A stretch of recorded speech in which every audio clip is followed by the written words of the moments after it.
அனைவருக்கும் வணக்கம். எனக்கு இந்த சென்டர் ஸ்டேஜில் நின்று பேசுறது கொஞ்சம் கூச்சமாக இருக்கும். அதனால இல்லை கூச்சமாக இருக்கும். நீங்கள் உட்காருங்க. எனக்கு இங்கே ஒரு லேடியும் அதுக்கு பக்கத்தில் ஒரு போடியும் இருந்தால் கொஞ்சம் பேசுறதுக்கு நமக்கு கொஞ்சம் தைரியம் வரும். அதுக்காக தான் இங்கே கூடியுள்ள தமிழ் திரையுலகத்திற்கு, பத்திரிகை மற்றும் ஊடக நண்பர்களுக்கு என்னுடைய பணிவான வணக்கம். முதல்ல நேற்று அறிவிப்பு வந்த தமிழக அரசோட விருது பெற்ற அனைத்து கலைஞர்களுக்கும் நான் உட்பட எனக்கே ஒரு 10 விருது கிடைச்சிருக்கு. அந்த சந்தோஷத்தோடு தான் நான் இந்த மேடைக்கு வந்திருக்கேன். அனைவருக்கும் என்னுடைய வாழ்த்துக்கள். மாண்புமிகு தமிழக முதல்வருக்கும் துணை முதல்வருக்கும் இங்கிருந்து நான் அவங்களுக்கு நன்றி சொல்லிக்கிறேன்.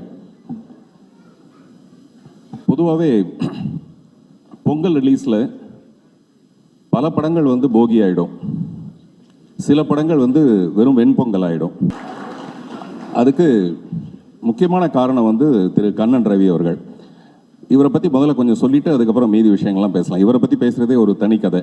நான் ஃபஸ்ட் டைம் துபாய்க்கு அவர் அழைப்பின் பேரில் நான் போனால், வழக்கமாக முங்குடியவர்களாக இருந்தால் கூட ஃப்ளைட்லேருந்து இறங்கி தானே போவாங்க அந்த படிக்கட்டில். இவர் படிக்கட்டில் சைடில் ஒரு நூல் போட்டு அங்கேருந்து என்னை இறக்குறாரு. இறக்குனா கீழே ஒரு கார் நின்றுட்டு இருக்கு. அங்கே அந்த என்ன சொல்லுவாங்க, அந்த ஷேக்கெல்லாம் நின்று என்னை கூட்டிகிட்டு போய் அந்த இமிக்ரேஷனுக்கு கவுண்டருக்கு நான் போக வேண்டியதில்லை, இமிக்ரேஷன் கவுண்டர் இவர் கொண்டு வந்துடுறாரு எனக்கு எதிர்க்க. அங்கேருந்து இமிக்ரேஷன்லாம் முடிஞ்சு தான் உள்ளே கூப்பிட்டு போனாங்க. அந்த மாதிரி ஒரு பயங்கர, அப்புறம் அந்த ஊரில் பெரிய கை, இவர் வழக்கமாக சொல்லுவாங்கல்ல பெரிய கை இதுன்னு, அந்த மாதிரி ஒரு பெரிய கைனா கையில் இருக்கிறது பூரா எல்லாம் தனரேகை தான். அதில் எவ்வளவு பேருக்கு உதவி செய்ய முடியுங்கிறது அவருடைய ஒரு குறிக்கோளாக வச்சுருக்காரு. அதை நான் நேரடியாக பார்த்துருக்கேன். துபாய்க்கு அநேகமாக நயகராவை சீக்கிரமாக அவரே கொண்டு வந்துடுவார்னு நினைக்கிறேன். ஏன்னா இப்போ தான் நயன்தாராவை கூப்பிட்டு போனார். அதனால் அடுத்து நயகராவையும் கொண்டு வந்துடுவார். அந்த அளவுக்கு செல்வாக்கு மிக்கவர் அவர். நான் முதல்ல சொன்ன மாதிரி அவருடைய மனசு ரொம்ப ரொம்ப பெருசு.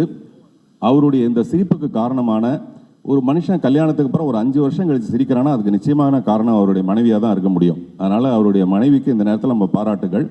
அதே மாதிரி தீபக் இவர் 16 அடி, நாங்கள் 32 அடி கூட பாயக்கூடிய ஒரு ரசனை மிக்க ஒரு நண்பராக இருக்கார். அவருக்கு என்னுடைய வாழ்த்துக்கள்.